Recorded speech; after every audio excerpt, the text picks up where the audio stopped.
وأحسن منك لم تر قط عيني وأجمل منك لم تلد النساء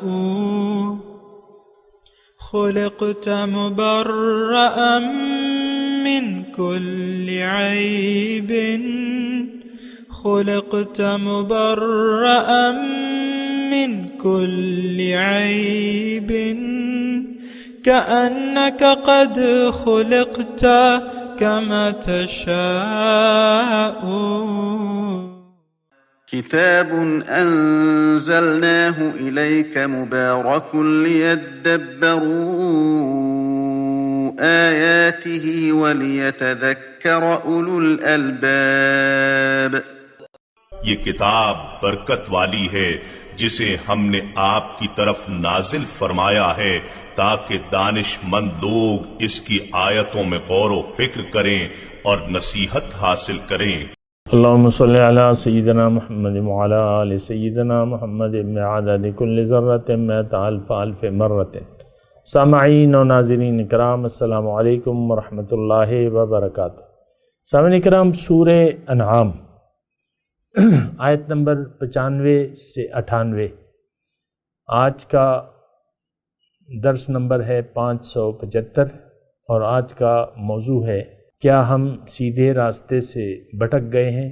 اس کے ساتھ آج کے سبق کا آغاز کرتے ہیں. سب سے پہلے گزشتہ سبق کا اعادہ ہوگا. اعوذ باللہ من الشیطان الرجیم. پناہ مانگتا ہوں میں اللہ کی شیطان مردود سے. بسم اللہ الرحمن الرحیم. شروع اللہ کے نام سے جو بڑا مہربان نہایت رحم والا ہے. ان اللہ فالق الحب والنوى يخرج الحي من الميت ومخرج الميت من الحي ذلكم اللہ فأنا تؤفكون. بے شک خدا ہی دانے اور گٹھلی کو پھاڑ کر ان سے درخت وغیرہ اگاتا ہے. وہی جاندار کو بے جان سے نکالتا ہے اور وہی بے جان کا جاندار سے نکالنے والا ہے. یہی تو خدا ہے، پھر تم کہاں بہہ کے پھرتے ہو. سامعین کرام، سورہ انعام آیت نمبر 95 لفظی ترجمہ ان اللہ فالق الحب والنوى. بے شک اللہ تعالی دانے اور گٹھلی کا پھاڑنے والا ہے. یخرج الحی من المیت، نکالتا ہے زندہ مردے سے.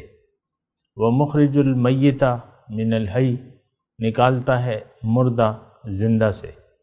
ذالکم اللہ، یہ ہے اللہ. فأنا تؤفکون، پس تم کہاں بہہ کے جاتے ہو. سامعین کرام، توحید کا مضمون ہے اور ہمارے لیے ہے، یہ بات ذرا نوٹ کر لیں. اور گزشتہ 2 نشستوں میں میں نے تمہیدی مضامین اس آیت کے بیان کیے ہیں.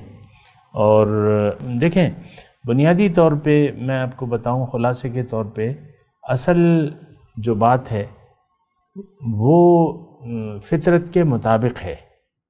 انسان کی اللہ تعالیٰ نے جو فطرت رکھی ہے، یعنی جو اس کے نفس میں یا جو بھی اس کی جبلت ہے، اس میں اس کے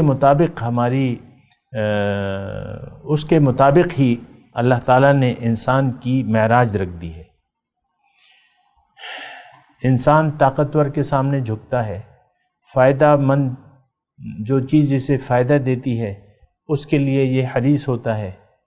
جو طاقتور ہوتا ہے اس کی بات مانتا ہے. تو دیکھیں یہ ساری باتیں جو ہیں، ایک بات تو دیکھیں، میں آج کے مضمون کے بیان کرنے سے پہلے آپ کو یہ بتا دوں کہ آپ یہ مان لیں کہ ہم اللہ کی توحید کے قائل نہیں ہیں. یہ بھی مان لیں کہ ہم نے اللہ کے سامنے سر نہیں جھکایا ہوا. عملی طور پہ ہم اللہ تعالیٰ کے قدرت القادر جو صفت ہے نا کہ ان اللہ علی کل شیء قدیر، ہر چیز پر قادر ہے، اس کے بھی ہم معترف نہیں ہیں. ہم غیر میں بھی کچھ طاقت جانتے ہیں، مانتے ہیں. اللہ کے سوا غیر میں بھی ہم رب کو مانتے ہیں. اس باتوں کی میں آپ کو تفصیل بتا چکا ہوں، مختصر طور پہ آپ کو بتا رہا ہوں، لیکن جو ہم سوچتے ہیں، سمجھتے ہیں یا دیکھتے ہیں، تھوڑا سا ہمیں علم حاصل کرنا چاہیے۔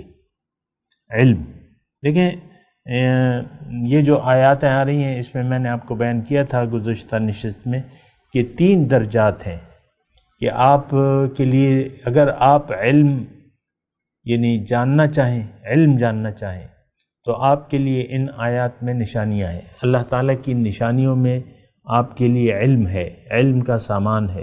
آپ کو معلوم ہو سکے گا کہ کون رب حقیقی کون ہے، مالک کون ہے، القادر ذات جو ہے وہ کون ہے، تو یہ آپ جان سکیں گے۔ اللہ تعالیٰ کی قدرت کے بارے میں آپ کو علم ہو سکے گا اگر آپ ان نشانیوں کو دیکھیں، ٹھیک ہے۔ اگر آپ کو یہ اللہ کی نشانیاں معلوم ہو گئیں، اور میں آپ کو یہ بتاؤں کہ جو اللہ تعالیٰ اپنی نشانیاں یہاں بیان فرما رہے ہیں، میں نے اس کو گنا ہے، اور ان مضامین میں جو کہ اب آ رہی ہیں اور اللہ تعالیٰ اس پہ ایک نتیجہ مرتب کر رہا ہے، وہ 11 بنتی ہے، یعنی ان آیات میں 11 نشانیاں ہیں۔ ویسے تو نشانیاں بے شمار ہیں، لیکن اللہ تعالیٰ اپنی 11 نشانیاں بیان فرما رہا ہے، اور اس میں دیکھیں اللہ تعالیٰ اپنی ایک تو قدرت بتا رہا ہے کہ میں کیا کر سکتا ہوں، اور پھر اپنی ربوبیت بتا رہے ہیں کہ دیکھو یہ سب کچھ میں تمہارے لیے کر رہا ہوں۔ یہ 2 چیزیں جو ہیں یہ آپ ذہن میں رکھیں، ایک تو اللہ تعالیٰ قادر ہے، ہر چیز پر قادر ہے، اور اس میں یہ 11 نشانیاں اللہ تعالیٰ بیان فرما رہے ہیں، اور پھر یہ سب کچھ جو اللہ تعالیٰ یہاں بیان فرما رہا ہے 11 کی تعداد بندی ہے، یہ کس کے لیے ہے، کس ہستی کے لیے ہے؟ وہ حضرت انسان ہے سامعین اکرام۔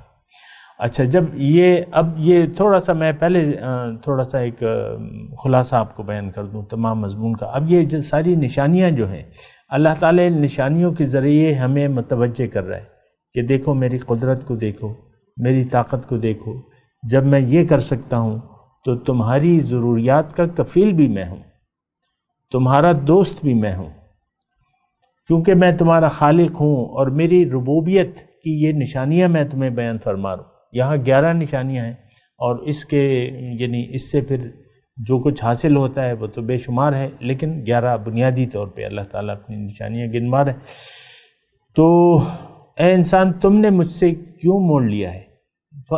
اس آیت میں آخر میں فَأَنَّا تُؤْفَكُونَ، کدھر تم الٹے پھرے جا رہے ہو؟ یعنی تمہیں تو سیدھا چلنا چاہیے، تمہیں تو میرے راستے پر چلنا چاہیے، تمہیں تو مجھے مان لینا چاہیے کہ القادر ذات میں ہوں، اور تمہیں مان لینا چاہیے کہ تمہاری تمام ضروریات کا واحد کفیل میں ہوں، اور تمام میں نے اپنی جو نشانیاں میں بیان کر رہا ہوں اس میں یہ سارا انتظام میں نے تمہارے لیے کیا ہے۔ اب تم ہی وہ ظالم ہستی ہو، انہو کان ظلوما جہولا، تم ہی وہ ظالم ہستی ہو جو یہ سب کچھ دیکھتے ہوئے اور جانتے ہوئے بھی تمہیں علم بھی ہے، تم دیکھ بھی رہے ہو، یہ سب تمہاری آنکھوں کے سامنے ہے، جو نشانیاں یہ 11 اللہ تعالیٰ بیان فرما رہا ہے یہ ہماری آنکھوں کے سامنے ہو رہا ہے سب کچھ۔ مثال کے طور پہ میں عرض کر دوں، دانے اور گٹھلی کو پھاڑنے والا کون ہے؟ ابتدائی طور پہ میں عرض کروں، یعنی دانہ بے جان ہوتا ہے، اس سے ایک جاندار چیز پودا نکل آتا ہے۔ وہ ہم نے سنا ہے نا کہ پودے سانس لیتے ہیں، تو گٹھلی تو سانس نہیں لیتی، دانہ تو سانس نہیں لیتا، بے جان سے ایک جاندار پودا نکل آتا ہے، جس کو آپ اگر یعنی پھول کو اگر آپ کاٹ دیں تو وہ پھر مرجھا جائے گا، اس میں ایک جان ہے، لیکن جڑ سے اگر آپ اس کو الگ کر دیں اور کاٹ دیں تو گلدستہ تو لاکھوں سے پانی دیں تو کب تک وہ رہے گا؟ تو قدرت، اللہ تعالیٰ کی قدرت وہ میں بیان کر رہا ہوں مختصر طور پہ، جو اللہ تعالیٰ یہاں نشانیاں بیان فرما رہے ہیں۔ دانے اور فالق الحب والنوا، گٹھلی اور دانے کو میں یعنی نکالنے والا ہوں، پھاڑنے والا ہوں۔ اب دیکھیں بالکل ایک وہ ہوتا ہے، یہ خشخش کیا ہوتی ہے؟ خشخش کا جو بیج ہے وہ یا خربوزے کا بیج لگا لیں یا تربوز کا، یہ چھوٹے چھوٹے بیج ہوتے ہیں، خربوزے کا بیج چھوٹا ہوتا ہے، تو اس کو جب آپ اب دیکھیں وہ کمزور سا بیج ہے، بالکل وہ ہاتھ میں مسلا جا سکتا ہے، لیکن وہ دیکھیں جب زمین میں جاتا ہے تو اس سے ایک کونپل نکلتی ہے، اور کونپل زمین کو پھاڑتی بھی اوپر آتی ہے زمین کے اوپر۔ اچھا، پھر اس کی جڑیں جو ہیں وہ زمین کے نیچے جاتی ہیں، پودا زمین کے اوپر آتا ہے۔ فالق الحب والنوا، گٹھلی، اب آم کی گٹھلی ہے، جامن کی گٹھلی ہے، چھوٹی سی گٹھلی ہے جامن کی آم کے مقابلے میں، لیکن وہ اس میں یعنی اتنا یعنی اس کی تفصیل تو جتنی بھی کم وہ کریں تو وہ مضمون پھیلتا جائے گا، لیکن میں آپ کو ابتدائی طور پہ بتا رہا ہوں کہ وہ اسی طرح وہ گٹھلی جو ہے، وہ جامن کی گٹھلی آپ دبا دیں تو اس کی جڑ جو ہے، جڑیں زمین میں جائیں گی اور پودا جو ہے اگائے گا، زمین کو پھاڑ کے نکل آئے گا۔ فالق اب وہ گٹھلی کو پھاڑتا کون ہے، دانے کو پھاڑتا کون ہے، یہ بھی تو آپ دیکھیں نا، یعنی یہ آپ گہرائی میں اس کا یعنی مطالعہ کریں تو آپ یعنی یہ ایسی چیزیں ہیں جس کا تعلق مادیات سے ہے، اسباب سے ہے، اس کو آپ دیکھ رہے ہیں، محسوس کر سکتے ہیں آپ، یعنی اس کے لیے کوئی زیادہ آپ کو معلومات کی ضرورت نہیں ہے، یہ عام معلومات ہیں، آپ کے سامنے ہو رہا ہے یہ سب کچھ۔ تو گٹھلی اور دانے کو پھاڑنے والا کون ہے؟ پھر مردہ سے زندہ نکالتا ہے، زندہ سے مردہ کو نکالتا ہے۔ مثالیں تو بہت ہیں، لیکن میں آپ کو یہی گٹھلی کا ایک مثال ہے۔ گٹھلی اور بیج جو ہے وہ سانس نہیں لیتا، لیکن پودا سانس لینے لگتا ہے، مردہ سے زندہ۔ اب انڈا ہے، مثال کے طور پہ عرض کر رہا ہوں، انڈا ہے، وہ تو سانس نہیں لیتا، لیکن وہ مردہ ہوتا ہے، لیکن اس سے ایک چوزا نکل آتا ہے جو سانس بھی لیتا ہے اور پوری چیز ہوتی ہے، چوزا۔ تو اسی طرح اور پھر زندہ سے مردہ، مثال کے طور پہ پودا ہے، پھول ہے، اس سے جو بیج اگتے ہیں، جو بکھر جاتے ہیں یا آپ حاصل کر لیتے ہیں، تو وہ زندہ پودے سے مردہ بیج آ جاتا ہے۔ اسی طرح زندہ مرغی ہے، مردہ انڈا نکلتا ہے، مردہ انڈا ہے، اس سے زندہ چوزا نکل آتا ہے۔ اسی طرح لے لیں سب کچھ جو ہے، ہم کیا کھاتے ہیں، جو کچھ ہم کھاتے ہیں اس سے جو ہے ایک چیز انسانی ایک جان بن جاتی ہے، اس میں خون میں جو پانی کا قطرہ ہے جو کہ ماں کے رحم میں جاتا ہے، وہ اس کی ابتدا کہاں سے ہوتی ہے؟ وہ مٹی سے ہوتی ہے۔ مٹی ہم کھا رہے ہیں نا، پودے یہ سب کیا ہے؟ یہ مٹی ہے، مٹی ہم کھا رہے ہیں، تو مٹی تو سانس نہیں لیتی، ٹھیک ہے، مطلب ایک لحاظ سے وہ مردہ ہوتی ہے پھر زندہ ہو جاتی ہے، وہ ایک الگ بحث ہے، لیکن بات یہ ہے کہ ہم یعنی یہ دونوں صفات کس کی ہیں؟ کوئی ایسا کر سکتا ہے؟ یعنی زندگی اللہ کے ہاتھ میں ہے، موت اللہ کے ہاتھ میں ہے، اس میں مضمون یہ ہے۔ پھر اللہ تعالیٰ ان دونوں نشانیوں کو بیان کر کے کہتا ہے کہ دیکھو یہ سارے کام تو میں کر رہا ہوں، تم پھر کہاں الٹے پھرے جا رہے ہو؟ فَأَنَّا تُؤْفَكُونَ۔ فالق الإصباح، صبح کا نکالنے والا، رات کا پردہ چاک کر کے صبح کون نکالتا ہے؟ رات پھٹ جاتی ہے اور سپیدے سحر نمودار ہو جاتی ہے۔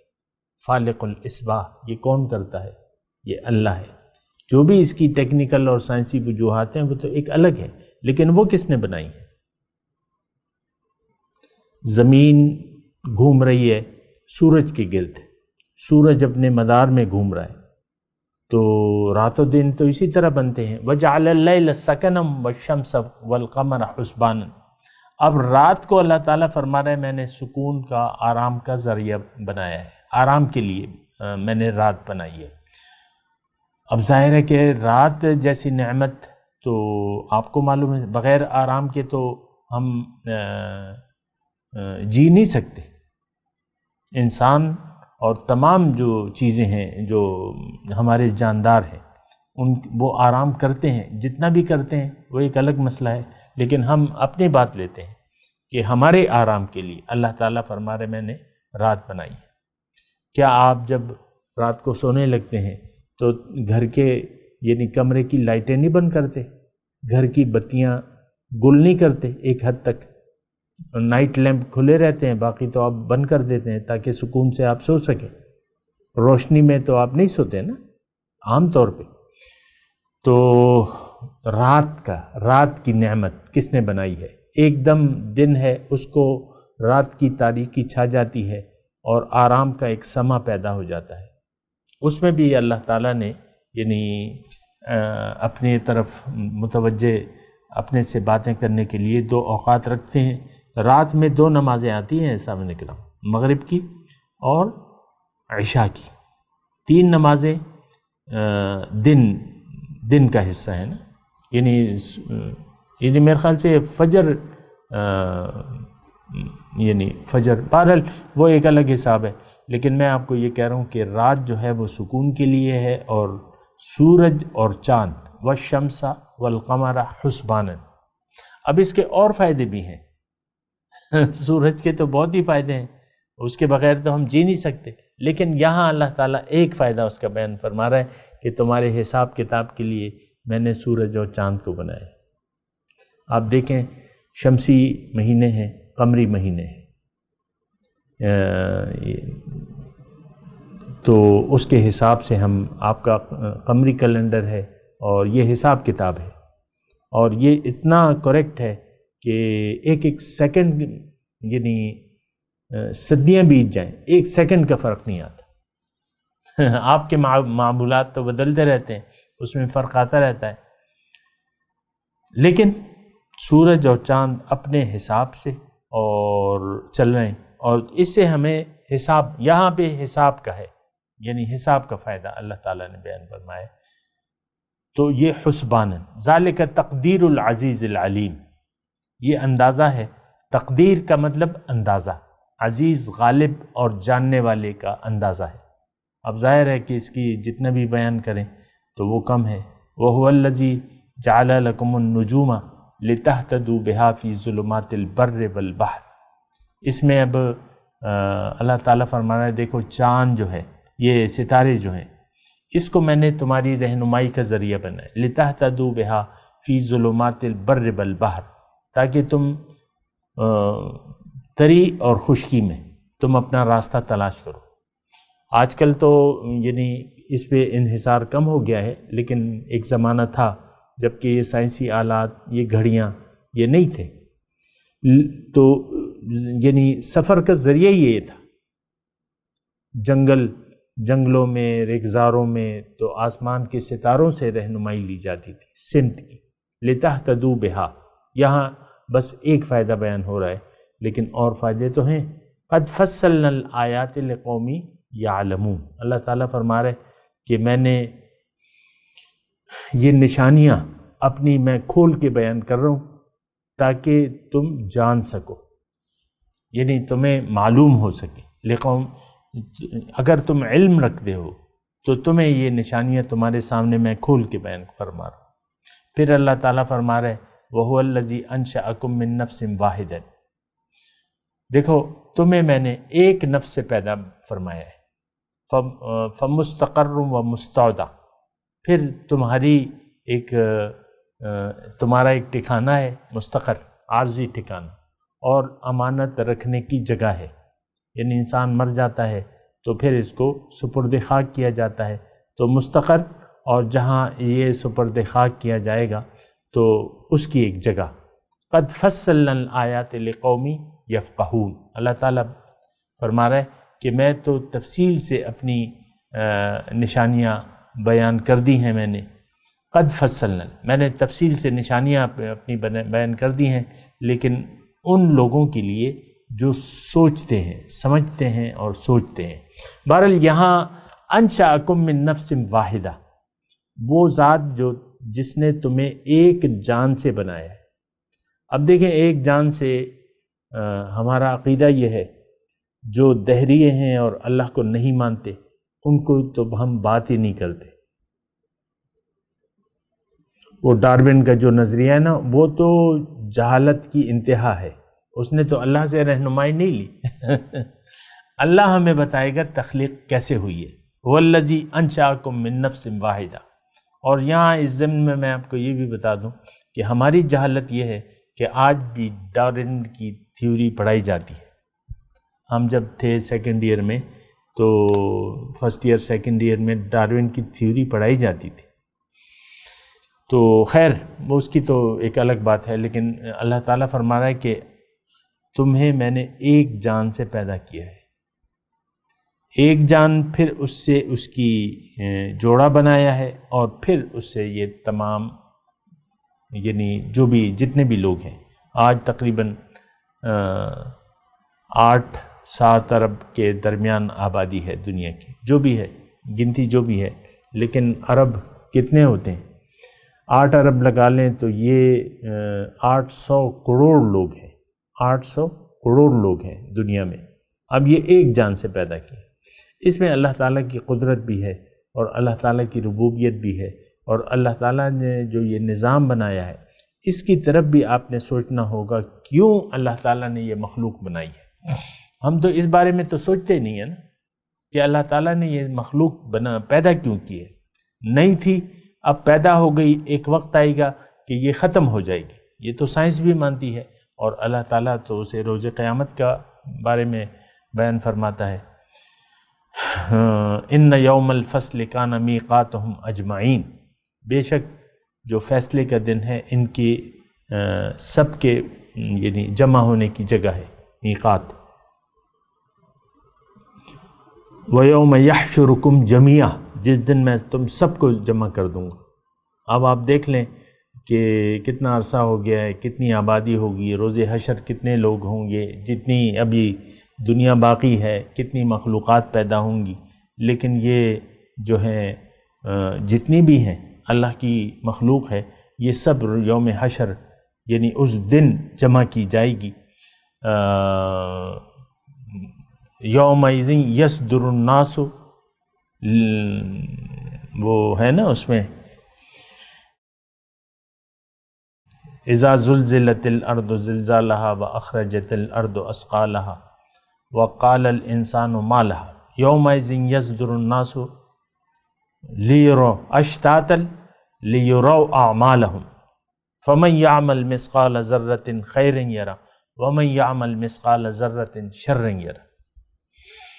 دیکھیں یہ ساری باتیں جو ہیں ہم نے بھلا دی ہیں، ہم نہ اس پہ سوچتے ہیں نہ سوچنا چاہتے ہیں، یہ مسئلہ بھی تو ہے نا، مسئلہ تو یہ بھی ہے، یہ ساری نشانیاں ہمارے سامنے ہیں لیکن ہم اس پہ سوچتے تو نہیں ہیں۔ میرا مثال کے طور پہ میں اپنا خاندان یعنی میں اکیلا تھا، پھر شادی کر کے ہم 2 ہو گئے، اور اب جب میں گنتا ہوں تو تقریباً 18 ہمارے فیملی ممبرز بنتے، تو اب یعنی 2 سے 18، اب یہ اتنے لوگ کس نے بنائے ہیں؟ اللہ نے بنائے۔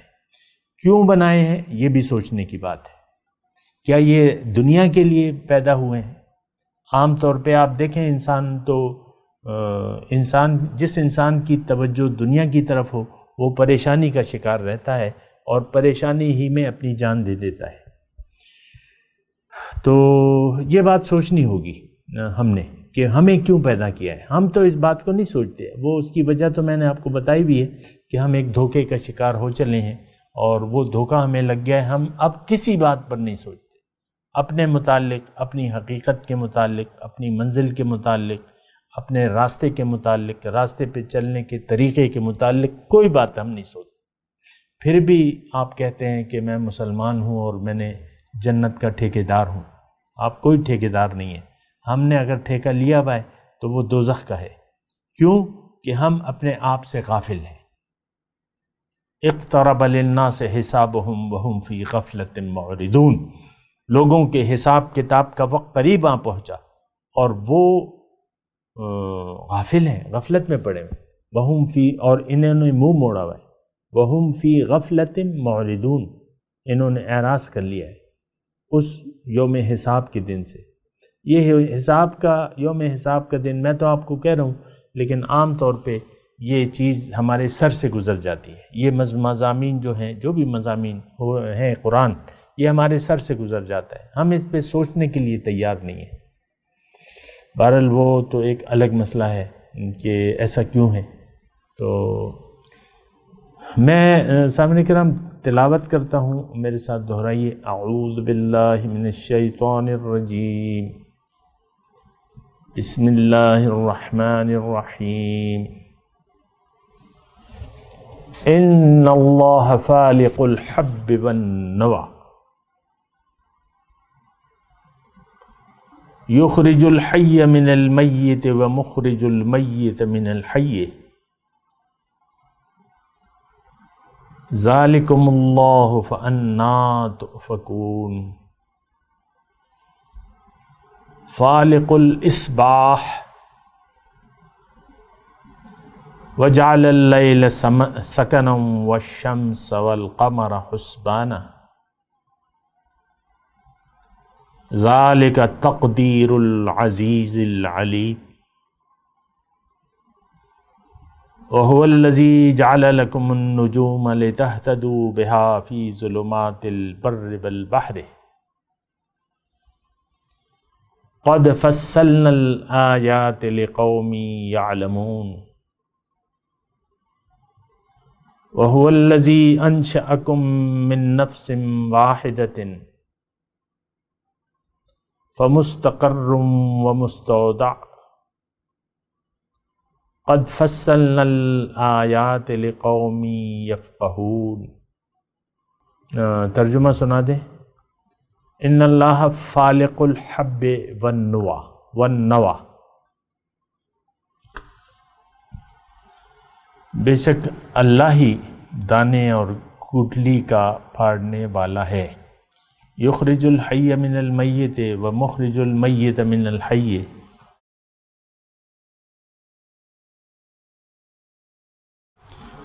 نکالتا ہے زندہ مردہ سے اور خارج کرتا ہے مردہ زندے سے۔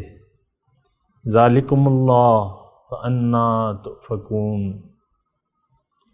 یہی تو اللہ ہے، پھر کدھر الٹے پھرے جا رہے ہو۔ فالق الاصباح، صبح کا نکالنے والا، وجعل اللیل سکنا والشمس والقمر حسبانا،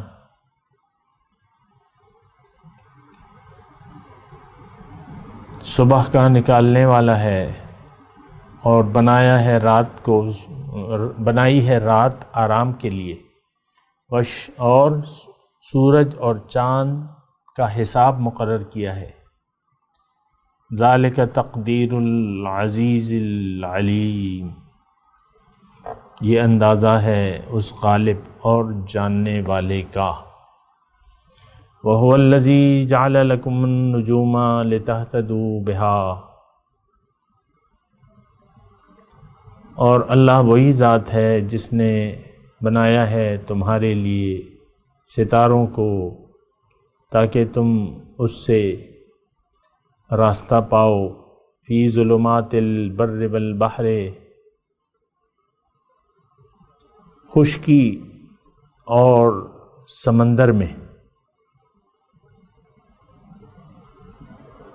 سمندر کے اندھیروں میں۔